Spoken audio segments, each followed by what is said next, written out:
Hello and welcome. My name is Sasha Zadron. I'm a CPA/ABV and a principal at Hemming Morse LLP. Today we'll be covering alter ego analysis. What is alter ego? Merriam-Webster offers the following definition. The concept of a legal alter ego is used primarily to hold the controlling parties of a corporation personally liable instead of limiting liability to the corporate entity. So the idea here is to go after the shareholders of the entity. This will involve piercing the corporate veil. So what is the corporate veil?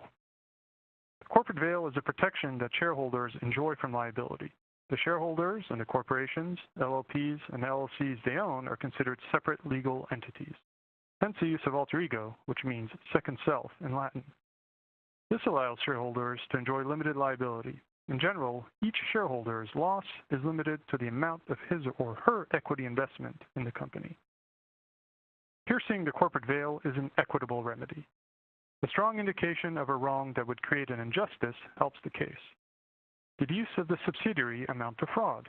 Was it used to violate the statute, to commit a tort, to engage in misrepresentation? Was the subsidiary stripped of assets, rendering the parent judgment-proof? Was the subsidiary formed solely to insulate from liability that will likely arise? When is alter ego analysis applicable? If you find yourself asking these questions, is the legal entity not operating independently? Is it just a sham entity operating in the self-interest of the owner? Does the entity with which typical remedy would be sought lack assets? Is that entity judgment-proof? Are the equity owners or the parent company not judgment-proof? Does confusion exist regarding corporate entity? Have the assets been sold, resulting in undercapitalization? So if you find yourself asking these questions, there's a high likelihood of seeking remedy from the controlling entity, the parent, sibling, or the subsidiary, or the shareholder. The alter ego factors. The Associated Vendor, Inc. versus Oakland Meatpacking Company has developed a set of factors which are indicative of alter ego. The commingling of funds, failure to segregate funds, diversion of funds, separation of assets and liabilities. Is the corporation a mere shell? Is there inadequate capitalization? Personal guarantee of corporate debt by the owner. Disregard for legal formalities. Provision of free services, often in the form of labor. Identical ownership across entities. Identical directors and officers.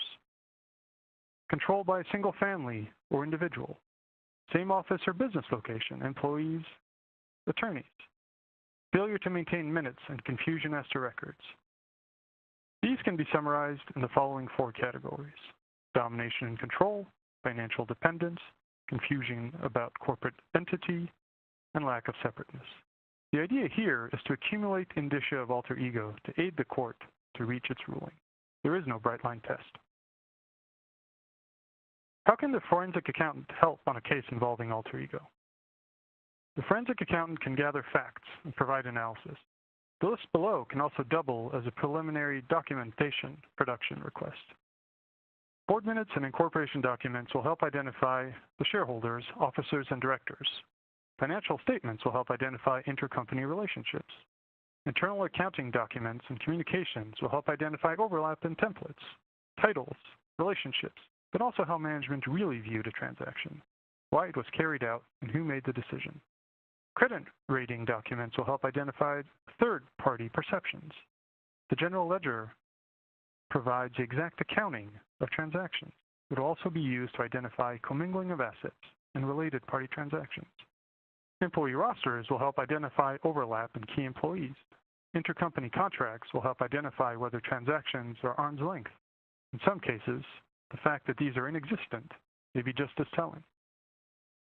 The forensic accountant's role is to accumulate alter ego factors and map them to the four main categories on this slide: domination and control, financial dependence, confusion about corporate entity, and lack of separateness. Again, it is important to remember that the final conclusion as to whether alter ego actually exists falls under the purview of the court. Your role is merely to help them reach that conclusion.